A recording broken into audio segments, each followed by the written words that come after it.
बिस्मिल्लाहिर्रहमानिर्रहीम। अस्सलाम वालेकुम स्टूडेंट्स, मैं हूं Mudassir Jameel. Chemistry part 2 chapter number 9 का जो टॉपिक आज डिस्कस होने जा रहा है that is about the sulphonation. Sulphonation में आपको पता है कि सबसे पहले हमने डेफिनेशन को ही एक्सप्लेन करना है कि इसका इंट्रोडक्शन या डेफिनेशन क्या होगी। तो चलते हैं जी सबसे पहले इसकी इंट्रोडक्शन या डेफिनेशन की तरफ। The introduction of sulphonic group in the benzene ring. Benzene ring में अगर हम सल्फोनिक ग्रुप ऐड करवा दें, this is the sulphonic group.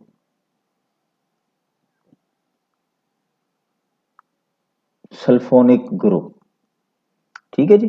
तो ये अगर हम ऐड करवाएं, अच्छा वो ऐड कैसे करवाएं, तो ये देख लें कि ये जो बेंजीन है इसमें अगर हम किसी भी हाइड्रोजन को कंसीडर कर लें और इसको सल्फ्यूरिक एसिड के साथ हम रिएक्ट करवाते हैं। ये मैं सल्फ्यूरिक एसिड का स्ट्रक्चर बना रहा हूं और हम ऐसे ही ड्रॉ करते रहेंगे बार बार सल्फ्यूरिक एसिड का स्ट्रक्चर। तो यहाँ से H और ये OH यहाँ से रिमूव हो जाएगा और ये टेम्परेचर मैं 80 सेल्सियस लिख देता हूँ।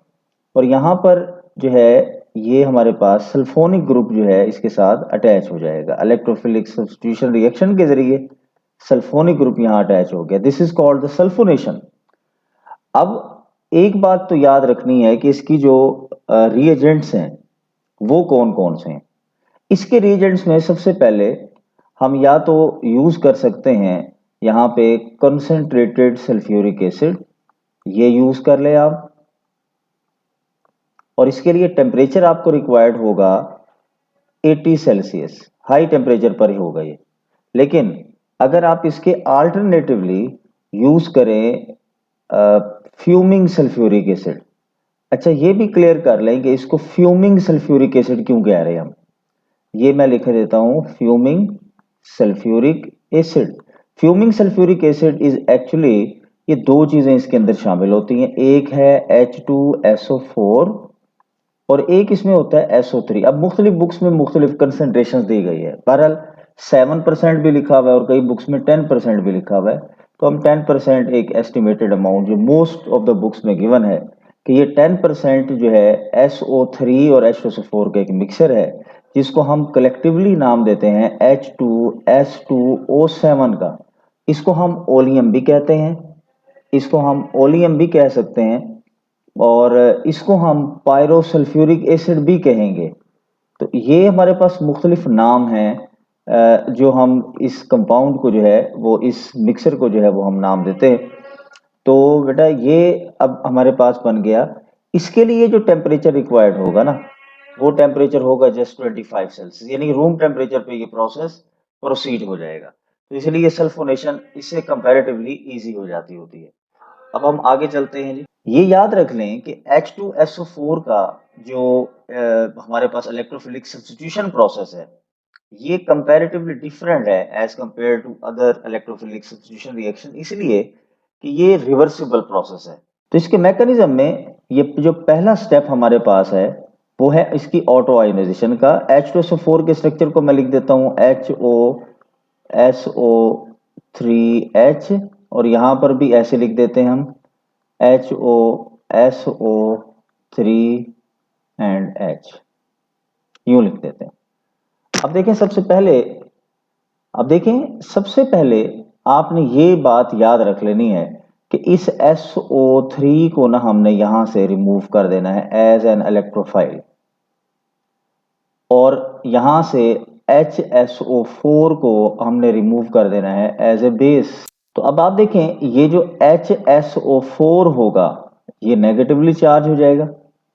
SO3 को मैं स्ट्रक्चरली लिख लेता हूं कि ये हमारे पास है और उसके बाद अब देखें ये H, ये OH और ये H, तो ये कलेक्टिवली क्या बन गया H3O पॉजिटिव।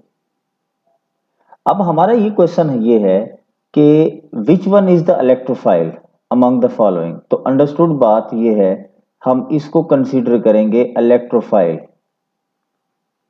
ठीक है जी। अब हमारा क्वेश्चन ये है कि ये क्यों नहीं है इलेक्ट्रोफाइल, इसको भी देख लेते हैं ये क्यों है इलेक्ट्रोफाइल। देखें जी SO3 जो है ये जो है पार्शियल पॉजिटिवली चार्ज है क्योंकि 3 ऑक्सीजन एटम जो है वो इसके इलेक्ट्रॉन्स को अट्रैक्ट कर रहे हैं। स्ट्रॉन्गली इलेक्ट्रोनेगेटिव ऑक्सीजन एटम्स जो है इसको अट्रैक्ट कर रहे हैं, पार्शियल नेगेटिव चार्ज, और इस पे चार्ज क्या पार्शियल पॉजिटिव चार्ज, इसलिए ये क्या होगा, इलेक्ट्रोफिलिक होगा, ये इलेक्ट्रोफिलिक होगा।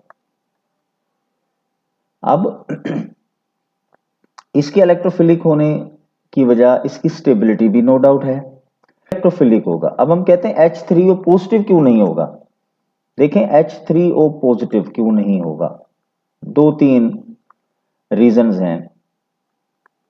एक तो ये जो इस पे चार्ज है, ये जो चार्ज है ये कोऑर्डिनेट कोवेलेंट बॉन्ड की वजह से आता है।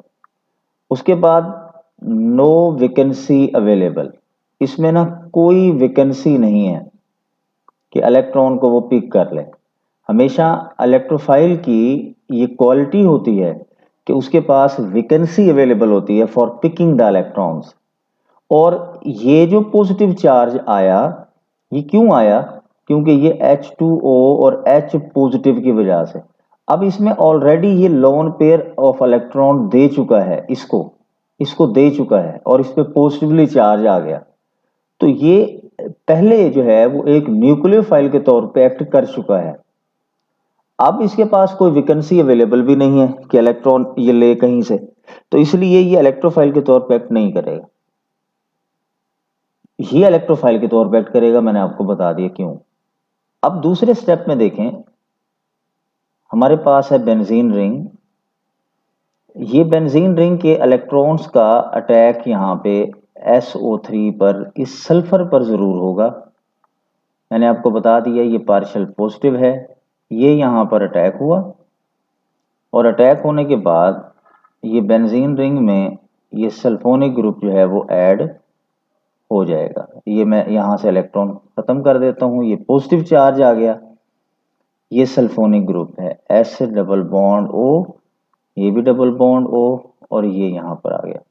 जब इसके पास सिक्स बॉन्ड्स हैं, अगर 7th बॉन्ड बनेगा तो ये अपने इलेक्ट्रॉन आगे शिफ्ट कर देगा टुवर्ड्स ऑक्सीजन एटम, और ये वो हाइड्रोजन एटम है जो इसके साथ अटैच था।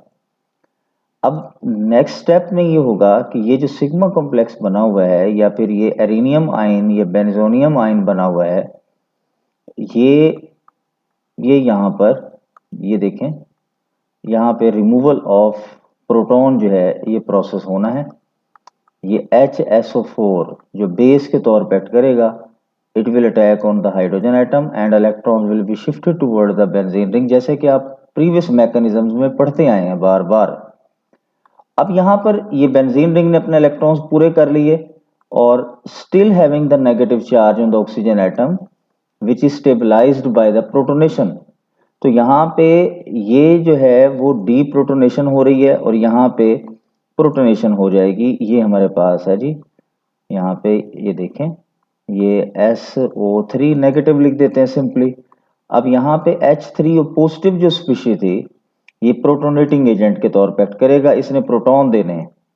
अच्छा, अब प्रोटॉन देने के बाद ये सल्फोनिक ग्रुप में इसको कन्वर्ट कर देगा और खुद जो है ये वाटर में ये कन्वर्ट हो जाएगा। तो इस तरह से ये जो है हमारे पास प्रोसेस है। तो अगर हम ये देखें, मैंने आपको बताया कि ये जो सल्फोनेशन है ये डिफरेंट इसलिए है कि एक तो रिवर्सिबल है ये स्टेप, ठीक है जी, ये सारे जितने भी ये हमारे पास जो स्टेप्स हैं इसके ये रिवर्सिबल स्टेप्स कंसीडर होते हैं, और फिर स्टीम डिस्टिलेशन के जरिए आप सल्फोनिक एसिड से दोबारा बेंजीन में इसको कन्वर्ट कर सकते हैं। So this is all about the today's discussion. Hopefully आप लोगों को सारी चीज अंडरस्टैंड होगी। Thank you very much for watching and listening the video. Allah Hafiz.